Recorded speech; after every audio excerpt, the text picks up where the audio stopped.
Tema pertanyaan sungguh saya kita dari Allah Subhanahu wa taala. Seperti biasa, mari kita sama-sama awali berdoa menjadi kita dan membaca Al-Qur'an dan harapan mohon Allah Subhanahu wa taala semoga kita semua senantiasa diberikan istiqomah dalam mengamalkan ilmu dari kita dan menjadikan dan Allah Subhanahu kita kepada Rasulullah Muhammad. Alhamdulillah wa alhamdulillah bismillah wa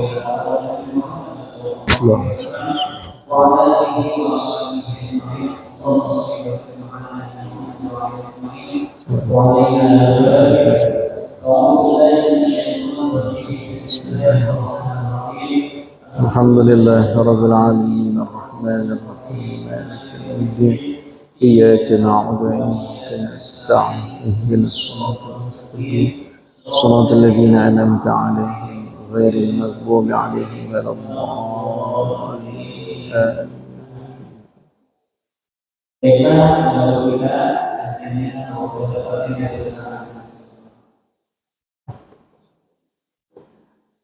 بسم الله الرحمن الرحيم السلام عليكم ورحمة الله تعالى وبركاته.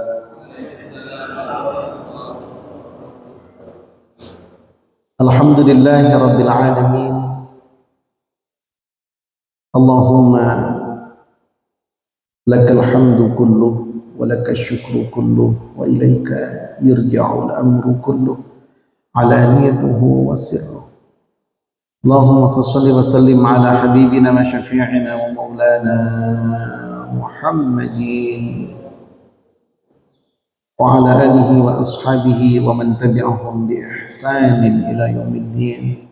La haula wa la quwwata illa billahil aliyyil azim. Amma ba'du.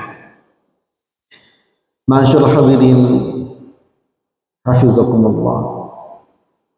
Puji syukur alhamdulillah kebaikan-kebaikan yang Allah berikan kepada kita. Semoga kita jadikan oleh Allah Subhanahu wa taala hamba-hambanya yang mengenalnya, hamba-hambanya yang makrifat kepadanya. Karena ternyata kehidupan di dunia ini seringkali menjadi tabir, menjadi satir, menjadi penghalang untuk kita makrifat, untuk kita mengenal Sang Pencipta. Betapa dunia ini sudah Allah berikan nama dunia yang artinya adalah dana. Dana itu pendek, dana itu semu. Namun ternyata penamaan dunia yang diberikan kondisi kita saat ini itu belum membuat kita menyadari penuh bahwasanya itu hanya sekedar sesuatu yang sangat-sangat pendek, yang pada hakikatnya adalah di sini adalah ujian, di sini adalah kita sedang diberikan cobaan dan ujian oleh Allah. Tetapkah kita mengenal Allah? Tetapkah kita makrifat kepada Allah sebagaimana dahulu kita makrifat kepada Allah saat kita di alam arwah? Ya Allah, sehingga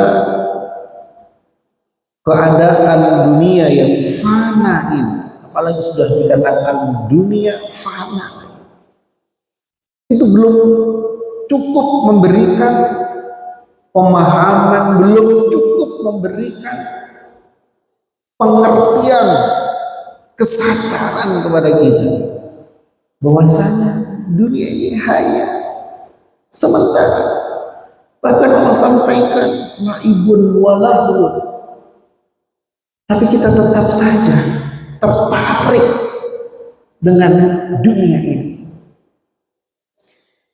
Karena memang sejatinya manusia ini diciptakan dari hal yang fisik, sehingga dominasi fisik itu menjadi dominan dalam keseharian fisik kita. Namun sebenarnya ketika kita tidak hanya terperdaya dengan fisik itu, kita menggunakan ruhani kita mengajarkan kepada ruhani kita memberikan nutrisi kepada ruhani kita. Sesering mungkin kita memberikan nutrisi-nutrisi, merawat, membersihkan, sebagaimana saat kita sadar terhadap kondisi fisik kita terapkan dalam ruhani kita. Seandainya kita melakukan hal itu, sama seperti kita merawat jasad kita, insya Allah ruhani pun akan terawat, ruhani pun akan terasah, ruhani pun akan sehat. Namun karena kita seringkali dan banyak terforsir oleh fisik kita, sehingga ruhani kita terlupakan, ruhani kita terabaikan. Betapa banyak orang-orang yang menapaki jalan-jalan ruhani itu menemukan, memang menemukan bagaimana orang itu melakukan kehidupannya di dunia ini tanpa harus terperdaya dengan fisik duniawi ini. Allahumma salli ala Sayyidina Muhammad wa ala ali Sayyidina Muhammad. Hadirin rahmati Allah Subhanahu wa taala. Maka ketika kita ingin mencoba mempelajari ilmu tauhid dari kata-kata ahad, dari kata-kata wahid itu satu. Tauhid itu menyatukan visi kita hanya kepada Allah Subhanahu wa taala. Itu tauhid. Sehingga kita terus mengerucut fokus kepada Allah Subhanahu wa taala. Itu adalah tauhid. Menuju kepada yang satu, tauhid. Ketika kita mempelajari tauhid, tidak saja kita hanya membaca atau mengetahui secara knowledge saja. Mengetahui secara knowledge itu menjadi penting ketika kita memang belum tahu. Ketika kita belum tahu bagaimana kita ingin mentauhidkan Allah, ketika kita belum tahu ilmunya bagaimana kita ingin ma'rifat kepada Allah, rasa-rasanya kok saya sudah tahu ya. Nah, ini rasa-rasanya. Rasa-rasanya kok saya sudah kenal ya. Rasa-rasanya. Alhamdulillah kalau masih ada rasa tahu, rasa kenal gitu ya. Tetapi rasa itu memang harus dibarengi dengan pengetahuan tentang tauhid itu. Mudah-mudahan apa yang kita baca ya, tentang Kifayatul Awam ini mengajarkan terkait dengan keimanan kita, mengetahui bagaimana Allah itu adalah Tuhan semesta alam, semuanya dalam genggaman kekuasaan Allah Subhanahu wa taala. Ketika kita mendengarkan sesuatu, ketahuilah itu juga dalam kekuasaan Allah. Ketika kita melihat sesuatu, ketahuilah sesuatu yang kita lihat pun itu dalam kekuasaan Allah. Ketika kita sedang sholat, terdengar anak kecil menangis di belakang, ingatlah anak kecil pun itu dalam penguasaan Allah. Jangan kemudian ketika kita sedang sholat misalnya, sedang berinteraksi dengan Allah, mendengar anak kecil menangis, kita terganggu. Kira-kira begitu kan? Kalau kita sedang sholat nih, terdengar anak kecil menangis, wah anak siapa sih itu? Iya, langsung muncul gitu. Anak siapa sih itu? Aduh, ganggu orang sholat aja, gimana sih itu orang tuanya? Coba, gimana gitu? Iya, anak kecil itu juga dalam penguasaan Allah. Ketika kita mendengar anak kecil menangis Allah Akbar, itu juga dalam penguasaan Allah. Kita sedang diingatkan oleh anak kecil itu. Yang terkadang kita sholat Allahu Akbar, yang terbayang bukan kita sedang berinteraksi dengan Allah. Yang terbayang mungkin, oh tadi itu saya sholat tahajud hanya 10 rakaat, itu yang terbersit, bukan sedang berinteraksi dengan Allah. Ketika ada anak kecil menangis di belakang, sebenarnya itu sedang mengingatkan kepada kita untuk ingat kembali kepada Allah. Ya, apapun yang terlihat oleh kita, di situ ada kekuasaan Allah. Apapun yang tidak sengaja kita lihat, di situ pun ada kekuasaan Allah. Apapun yang kita dengar atau apapun yang terdengar oleh kita yang kita tidak sengaja mendengarnya, itu ada kekuasaan Allah. Masya Allah. Nah, ini kan kita sedang membahas wujud, ya kan? Nah, kita sedang membuat wujud sehingga kita menyadari eksistensi Allah, itu yang penting. Kita menyadari bagaimana kita merasakan terus bersama dengan Allah. Allah ada, ya, kita yakini itu. Tetapi bagaimana kita, ruhani kita, kolbu kita terus bersama dengan Allah Subhanahu wa Ta'ala. Maka kemudian zikir itu menjadi penting. Ketika hati kita ghaflah, ketika hati kita itu sedang tidak ingat kepada Allah, maka zikir itu menjadi penting untuk mengingatkan kalbu kita.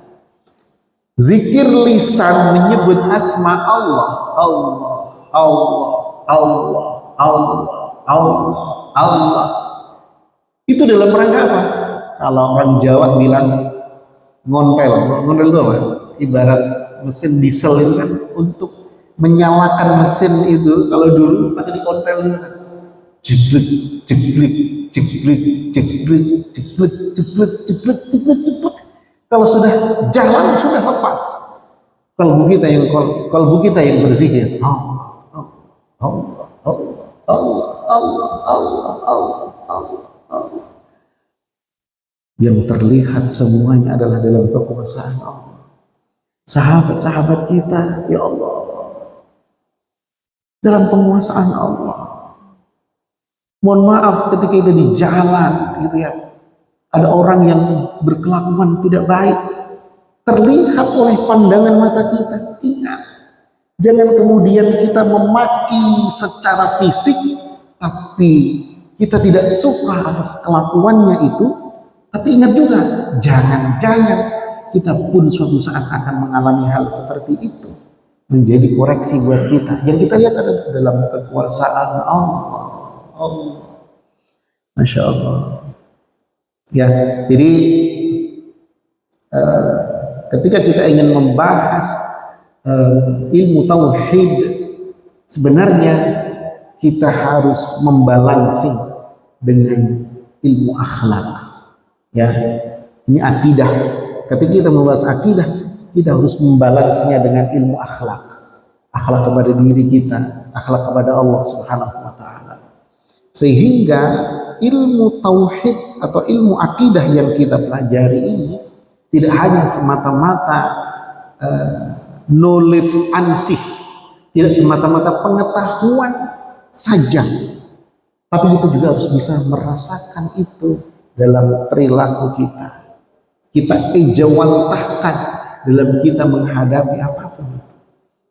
Ya, makanya dengan adanya ilmu akidah, ya kan, akidah akhlak gitu ya, itu adalah sesuatu yang harus benar-benar kita satukan. Ada iman, ada Islam, ada ihsan. Ya, ada keimanan, kita belajar itu tentang keimanan. Ada Islam, kita pelajari tentang rukun Islam. Ada ihsan, kita pelajari kebersihan hati kita. Sehingga Allah Subhanahu wa taala insya Allah dengan seperti itu keberkahan ilmu itu akan terasa.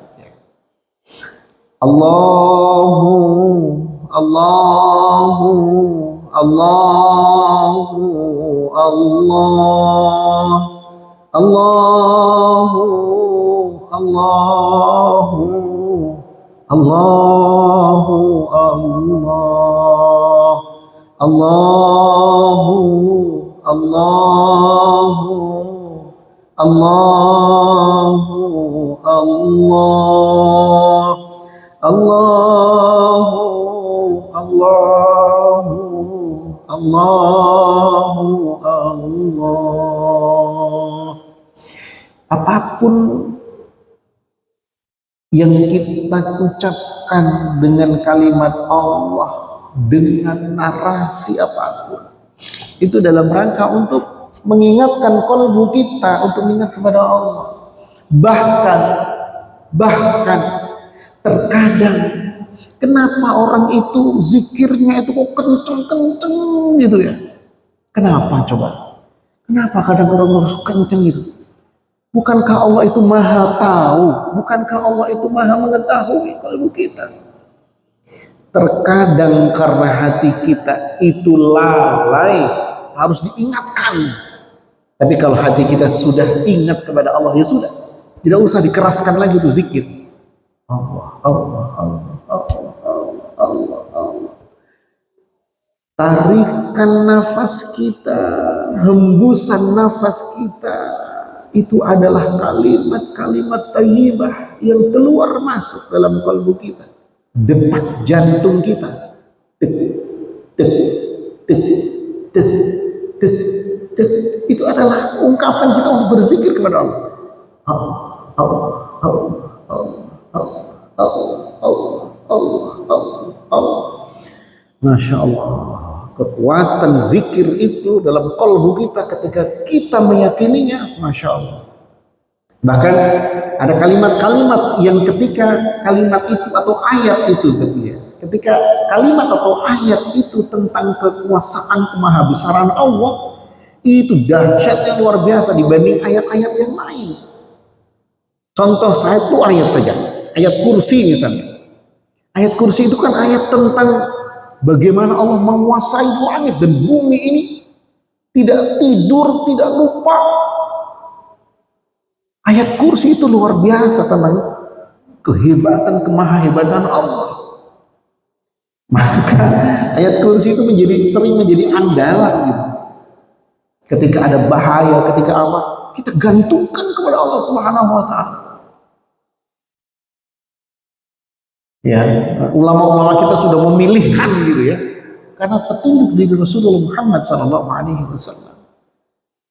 Ayat kursi, Allahu la ilaha illa huwal hayyul qayyum la ta'khudhuhu sinatun wa la nawm.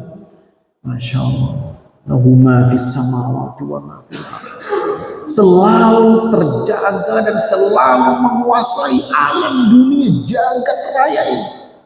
Dari yang besar-besar itu, coba itu galaksi-galaksi itu luar biasa. Kalau dipikir-pikir, kalau kita mau merenung, kekuasaan Allah ini luar biasa. Dari yang makrokosmos itu, yang besar-besar itu, hingga yang kecil-kecil sekalipun, mikroba, virus, semua itu dalam kekuasaan Allah. Proton, neutron, Masya Allah, semuanya dalam kekuasaan Allah. Kedipan mata itu, kita nggak sengaja bernafas, kita tanpa menghitung nafas kita, tapi Allah ciptakan itu di setiap individu kita. Ya Allah, bagaimana kita kok tidak mengenal Allah gitu? Masya Allah. Baik, itu yang harus kita aplikasikan saat kita mempelajari tentang sifat-sifat Allah Subhanahu wa taala. Tidak berhenti di knowledge saja, tapi aplikasinya kita belajar. Ya, ini kan bagian dari kita belajar memberi nutrisi kepada ruhani kita, kepada pemikiran kita, gitu. Supaya apa? Perhatian kita kepada ruhani kita itu paling tidak sama dengan perhatian kita kepada fisik kita. Kalau boleh saya arahkan, harus porsinya lebih besar daripada perhatian kita kepada fisik kita. Sehingga ketika perhatian kita kepada ruhani kita lebih besar daripada fisik kita, ya, dengan catatan fisik tetap harus dijaga, karena menjaga fisik itu bagian dari rasa syukur kita kepada Allah, ya. Salah satu namanya syukur itu kan ikrarun, tasdikun bil qalbi, kemudian takrirun bil lisan, mengakui bahwasanya itu nikmat Allah, kemudian mengucapkan alhamdulillah. Kemudian yang ketiga, menjaga itu dari kerusakan, menjaga nikmat-nikmat yang sudah diberikan kepada Allah itu harus dijaga dari apa? Dari kerusakan. Ya, tapi porsi kepada ruhani memang harus ditingkatkan. Agar apa? Ketika kita kembali kepada Allah, ketika kita meninggalkan dunia ini kembali kepada Allah, ruhani kita sudah siap. Illa man atallaha biqalbin salim, itu kecuali orang-orang yang memang sudah hatinya itu berserah diri. Salim itu selamat, ya. Jadi kata-kata Islam berserah diri, selamat, menyerahkan diri kepada Allah. Sehingga ketika dipanggil oleh Allah, ya ayyatuhan nafsul mutmainnah, wahai jiwa yang tenang. Karena apa? Ruhaniyahnya dididik, ruhaniyahnya diberi nutrisi terus, diasah. Kedekatannya dengan Allah, selalu ingin bersama dengan Allah, sebagaimana dahulu di alam arwah terus bersama dengan Allah, menyebut nama Allah Subhanahu wa Ta'ala sebagai kenikmatan yang luar biasa tertinggi. Saat kita di alam arwah itu adalah menyebut Allah dan ingin selalu dekat dengan Allah Subhanahu wa Ta'ala. Itu di alam ruh kita. Maka ya Allah, ketika kita di dunia kita terpenjara, ketika kita di dunia kita seolah-olah sangat-sangat sempit pergerakan ruhaniah kita. Nah ini maka kemudian menjadi penting kita belajar tentang ilmu tauhid, tapi juga sekaligus bagaimana kita ingin mengaplikasikannya. Baik Bapak Ibu sekalian, kita akan melanjutkan kajian kita Kifayatul Awam ini. Kalau kemarin kita sudah menyampaikan terkait dengan sifat wujudnya Allah, ya, sifat wujud itu di kalangan ulama ada ikhtilafu ar-ra'yi, ikhtilaful makna, waqtulifa fi maknahu. Ya, ghairul Imam Asy'ari, selain Imam Asy'ari itu dan pengikutnya mengatakan namanya wujud itu adalah kondisi yang wajib lidzati, karena ada zat, madamatiz zat, ketika zat itu ada. Itu selain Asy'ari, selain Imam Abu Hasan al-Asy'ari mengatakan hal al-wajibah lidzati madama. Ini karena footnote-nya ini panjang banget ya. Ini satu ini kan, satu ya. Jadi menerangkan al-Asy'ari itu siapa gitu kira-kira. Al-Asy'ari itu beliau adalah Abul Hasan. Nama beliau Abul Hasan al-Asy'ari radhiyallahu anhu, Imam Ahlus Sunnah wal Jamaah. Beliau hidup di antara tahun 260 sampai 324 Hijriah. Namanya Abul Hasan Ali ibnu Ismail nasabnya hingga kepada sahabat yang mulia yaitu Abi Musa al-Asy'ari. Siapa itu Abi Musa al-Asy'ari? Sahabat Rasulullah Sallallahu Alaihi Wasallam, dan ketika terjadi perang Siffin, nah, diingat nih, ketika terjadi perang Siffin antara Imam Ali radhiyallahu anhu dengan Muawiyah. Imam Ali dibaiat oleh para sahabat di Madinah, sedangkan Muawiyah dibaiat oleh sebagian muslim berada di Syam. Sekarang daerah-daerah sana lah ya, Irak dan sekitarnya.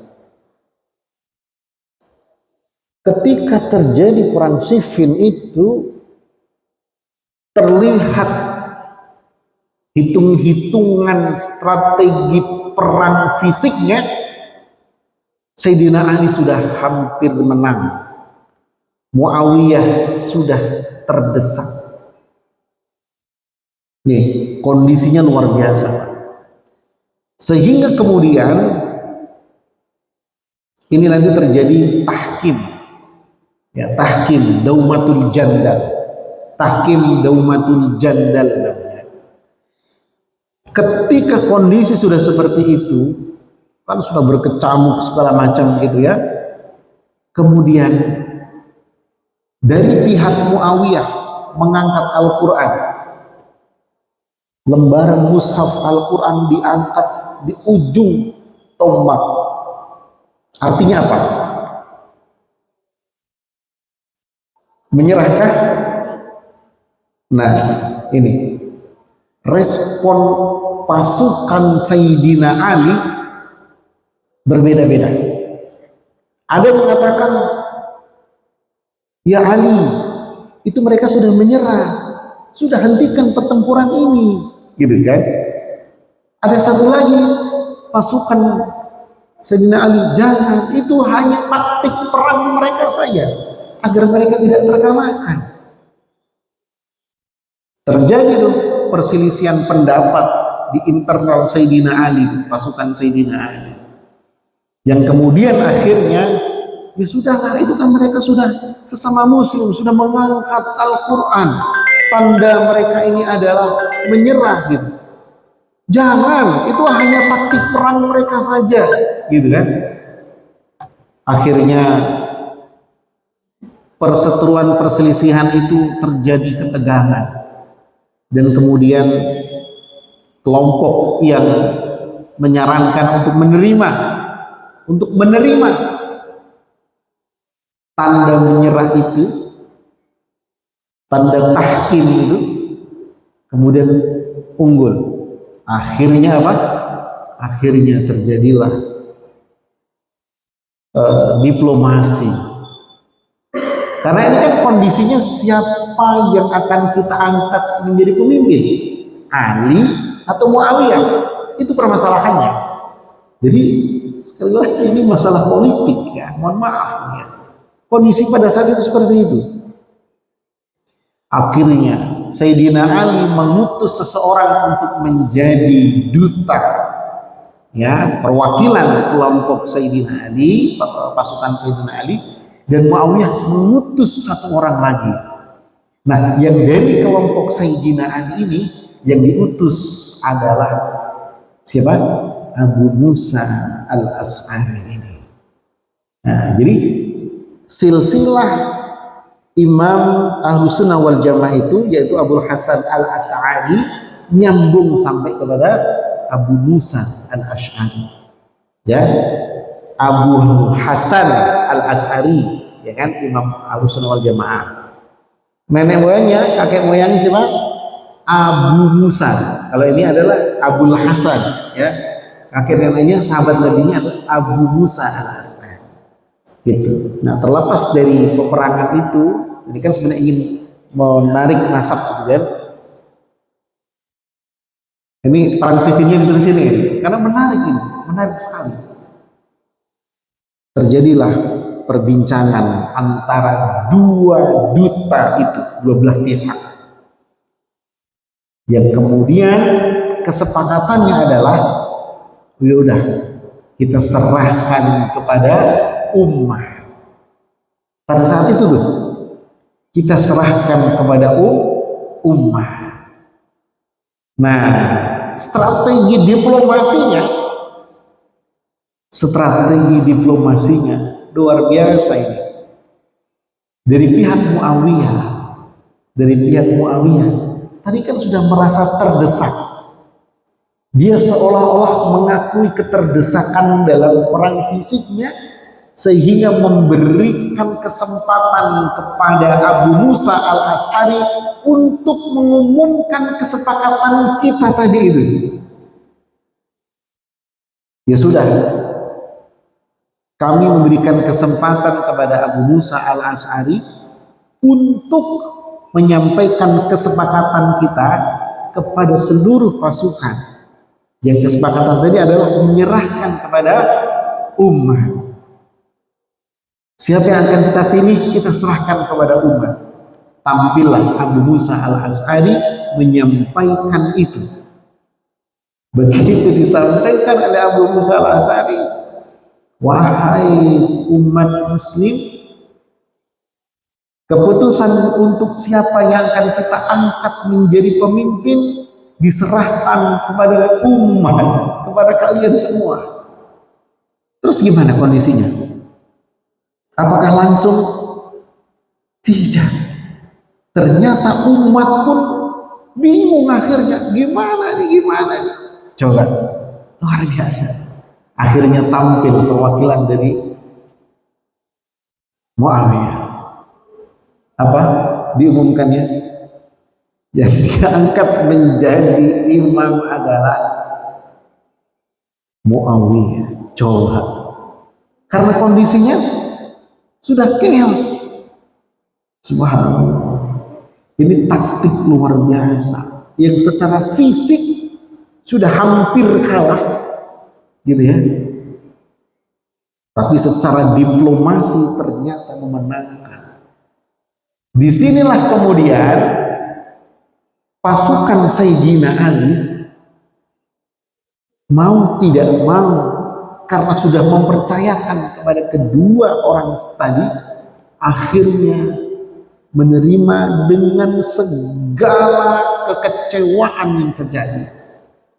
Sayyidina Ali kembali ke Madinah, kemudian sebahagian tadi yang tidak mau sebenarnya untuk mengikuti diplomasi tadi keluar dari Sayyidina Ali. Itulah Khawarij. Kharaja, orang yang keluar dari kelompoknya Sayyidina Ali. Khawarij, gak mau ikut ke Madinah. Yang masih sama dengan Sayyidina Ali pada saat itu, kelompoknya Sayyidina Ali, dalam bahasa Arab disebut Syi'atu Ali. Syiahnya Ali, kelompoknya Ali. Dan ini berkembang akhirnya, karena kan mereka punya pemahaman bagaimana berpolitik, Khawarij ini, sehingga mereka tumbuh sesuai dengan pemahaman mereka. Yang Syi'atu Ali juga begitu, tumbuh dengan pemahaman kepemimpinan di antara mereka. Sayyidina Ali adalah pemimpin, keturunan-keturunannya adalah pemimpin luar biasa. Itu Bapak Ibu sekalian. Jadi luar biasanya pengaruh politik itu dalam kehidupan kita beragama pun pengaruh. Sehingga sebaiknya kita menyikapi politik itu dengan wise. Tidak usah saling kayak tadi tuh, sehingga terjadi perpecahan. Itu dihindari. Mudah-mudahan ya ini kan sebentar lagi kita pilkada. Apapun siapapun, nggak usah lah pakai yang sampai hard feeling gitu bahasanya. Jangan. Semua adalah saudara. Siapapun kontestasi itu antara siapa dan siapa, ya silahkan. Semua punya alasan, semua punya pilihan. Jangan gontok-gontokan, tidak diperbolehkan. Kalau itu terjadi apa? Seperti tadi itu, ada yang namanya Khawarij. Jangan. Kalau sudah siapa yang dipilih, ayo. Itu yang sudah terpilih majority, silakan. Gitu. Ya. Jadikan itu sebagai kekuatan. Jadikan itu sebagai kekuatan kita gitu, untuk membangun sisi mana. Baik. Udah habis. Al-halu al-wajibatu lidzati madamatiz zat. Nah, madamatiz zat di paling belakang. Iya. Nah ini madamatiz zat wa hadhil hal, dan hal ini la tu'analu bi illah, tidak dapat disangkal dengan ilah lagi. Jadi bagaimana pendapat tentang wujudnya Allah menurut Ghairu Asy'ari itu adalah hal itu wajib madamatil hal, ketika sesuatu itu memang masih ada gitu ya. Hal di situ annaha lam tartaki ila darajatil mawjud hatta tusyahada wa lam tanhitu ila darajatil ma'dum hatta takuna adaman mahdhan. Yang dinamakan hal, kondisi yang wajib tadi itu adalah tidak meningkat sehingga kemudian sampai kepada derajat maujud, tapi juga tidak tidak menurun gitu sampai derajat tidak ada, tidak. Jadi tetap ada gitu. Tidak bertambah wujudnya, tidak berkurang wujudnya gitu. Pemahaman Ghairul Asy'ari. Bagaimana dengan pemahaman Asy'ari? Pemahaman Asy'ari